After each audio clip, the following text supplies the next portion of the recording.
প্রিয় দর্শক, আসসালামু আলাইকুম। কাছে দূরে ঘরে বাইরে প্রবাসে যে যেখানে বসে ভিডিওটি দেখছেন সকলের জন্য রইল অনেক অনেক শুভেচ্ছা, শুভকামনা এবং নিরন্তর ভালোবাসা। দর্শক, আম, রাত পোহালি 9 তারিখ, আজকে 9 তারিখ, আগামী 12ই ফেব্রুয়ারি ত্রয়োদশ জাতীয় সংসদ নির্বাচন অনুষ্ঠিত হতে যাচ্ছে ইন্টেরিয়ম সরকারের অধীনে, অর্থাৎ ডক্টর মোহাম্মদ ইউনুস স্যারের অধীনে। তো এখন বাজে প্রায় 2টা 9, ঠিক 15 মিনিট আগে আমি স্ক্রলিং করতে করতে একটা নিউজ চোখের সামনে আসে। সেটা হচ্ছে সিনিয়র সাংবাদিক এবং কলামিস্ট মাসুদ কামাল বলেছেন, নির্বাচন একেবারে দারগোড়ায়, সময় যত ঘনিয়ে আসছে ততই বাড়ছে নানা হিসাব নিকাশ, আলোচনা আর ভবিষ্যৎবাণী।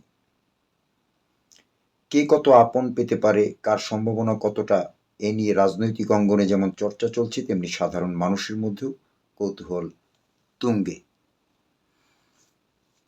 তিনি বলেন, এই শেষ মুহূর্তে পাওয়া বিভিন্ন জরিপ ও পর্যবেক্ষণ থেকে এই নির্বাচনের সম্ভাব্য একটি চিত্র সমীকরণ করে আপনাদের সামনে তুলে ধরলাম। তো এই সমীকরণটা আমার ভালো লেগেছে, মোটামুটি মিলে দেখতে পারেন। সরকারি কয়েকটি সংস্থার প্রাথমিক ধারণা এবং একটি জাতীয় দৈনিকের জেলা প্রতিনিধি ভিত্তিক জরিপ, এই দুই উৎসের হিসাব মিলে একটি সম্ভাব্য পূর্বাভাস তুলে ধরা হলো। রবিবার 8ই ফেব্রুয়ারি নিজের ইউটিউব চ্যানেলে কলামিস্ট এবং সাংবাদিক মাসুদ কামাল এই কথাগুলো বলেন।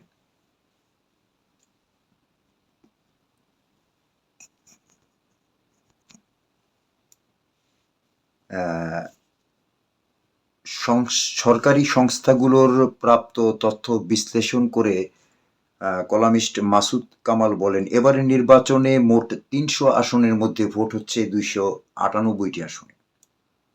তাদের মূল্যায়ন অনুযায়ী বিএনপি এককভাবে জোট ছাড়া জিততে পারে প্রায় 150টি আসন, জামায়াত জোট পেতে পারে প্রায় 70টি আসন, স্বতন্ত্র প্রার্থীরা জিততে পারে প্রায় 50 থেকে 55টি আসন।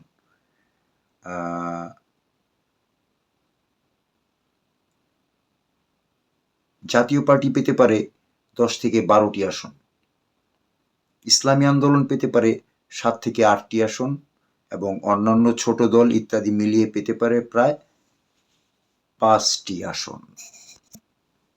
তো এই হিসাবে স্বতন্ত্র প্রার্থীদের সাফল্য একটি বড় ফ্যাক্টর হিসেবে হয়ে উঠছে। বিএনপির বিদ্রোহী প্রার্থীদের শক্ত অবস্থানের কারণেই স্বতন্ত্রদের আসন সংখ্যা তুলনামূলকভাবে বেশি দেখানো হচ্ছে। মাসুদ কামাল জাতীয় দৈনিকের প্রাপ্ত তথ্য বিশ্লেষণ করে জানান, একটি জাতীয় দৈনিক তাদের জরিপে আসনগুলোকে 2 ভাগে ভাগ করেছে। যেসব আসনে ফল প্রায় নিশ্চিত এবং যেসব আসনে তীব্র প্রতিদ্বন্দ্বিতা এবং লড়াই হবে।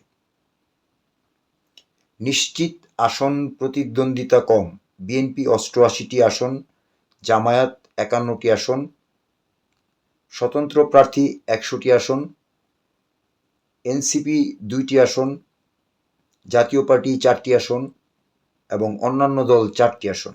এই হিসেবে মোট 132টি আসন চিহ্নিত করা হয়েছে, যেখানে হবে খুব কঠিন লড়াই। এই আসনগুলোর ফলই শেষ পর্যন্ত সরকার গঠনের চূড়ান্ত চিত্র নির্ধারণ করবে, কে এগিয়ে। প্রিয় দর্শক, এই বিশ্লেষণ অনুযায়ী আপনার সরকার গঠনের পথে বিএনপির সম্ভাবনা তুলনামূলকভাবে অনেক বেশি। কারণ কঠিন প্রতিদ্বন্দ্বিতার 132 আসনের মধ্যে বিএনপি যদি অন্তত 62টি আসন পায়, তাহলে তাদের মোট আসন সংখ্যা গিয়ে দাঁড়াবে প্রায় 150-এ। সমীকরণ মিলান। অন্যদিকে জামায়াতকে সরকার গঠন করতে হলে এই 132টির মধ্যে প্রায় 99টি আসন জিততেই হবে, যা বাস্তবতায় বেশ কঠিন। কেন বদলেছে হিসাব?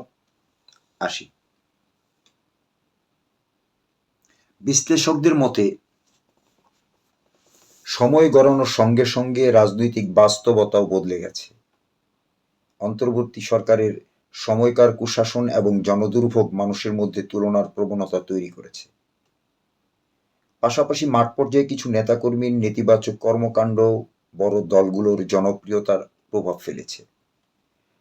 বিদ্রোহী প্রার্থীদের উপস্থিতি ভোটের অঙ্ককে আরও জটিল করে তুলেছে। মাসুদ কামাল বলেন, ভোটের অঙ্ক সবসময় কাগজ কলমের হিসাব মেনে চলে না। তাই তো, জনমত শেষ মুহূর্তে বদলাতেও সময় লাগে না।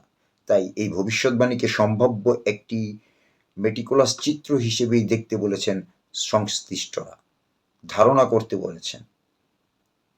শেষ পর্যন্ত কার ভাগ্যে কি জোটে তার চূড়ান্ত উত্তর মিলবে 12ই ফেব্রুয়ারি ত্রয়োদশ জাতীয় সংসদ নির্বাচনে সুষ্ঠু ভোটের ফল ঘোষণার দিনই। দর্শক, ভিডিওটি ভালো লাগলে শেয়ার করবেন এবং আপনার এলাকায় আপনি যদি ভোটার হয়ে থাকেন, সৎ ও যোগ্য প্রার্থীকে অবশ্যই ভোট দিবেন। ভোট আপনার নাগরিক অধিকার। দলমত নির্বিশেষে আপনার যাকে পছন্দ হয় ব্যক্তি বিশেষে আপনি তাকেই ভোট দিবেন।